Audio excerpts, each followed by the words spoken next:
Presidente della Repubblica Sergio Mattarella ha deciso di indire per ottobre elezioni suppletive per soli 2 PM dimissionari, dopo la bufera che ha travolto il Consiglio Superiore della Magistratura per via delle nomine delle procure. Niente scioglimento del CSM dunque, perché, spiega il Colle, la richiesta di scioglimento anticipato comporterebbe la rielezione dei suoi membri, con criteri attuali, e contrasterebbe con la necessità di cambiare le procedure elettorali da più parti richieste. Fonti del Quirinale spiegano come l'obiettivo di Mattarella sia quello di restituire quel prestigio e quell'indipendenza della magistratura che oggi sono fiaccati dalla bufera dell'inchiesta e dall'amplificazione mediatica attraverso una serie incalzante di trascrizioni e di intercettazioni.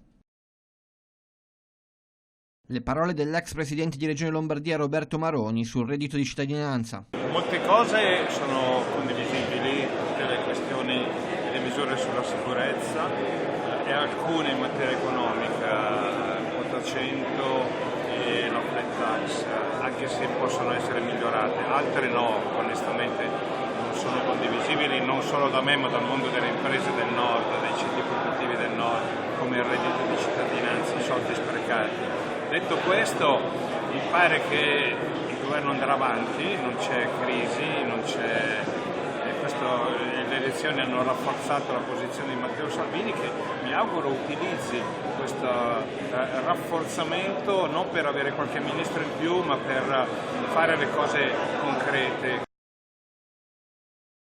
Sono i 19,6 milioni di italiani che nell'ultimo anno, per almeno una prestazione sanitaria, hanno provato a prenotare nel Servizio Sanitario Nazionale e poi, constatati i lunghi tempi d'attesa, hanno dovuto rivolgersi alla sanità a pagamento. In 28 casi su 100 i cittadini, avuta notizia di tempi d'attesa eccessivi o trovate le liste chiuse, hanno scelto di effettuare le prestazioni a pagamento, e quanto è emerso dal rapporto RBM Censis presentato al Welfare Day 2019.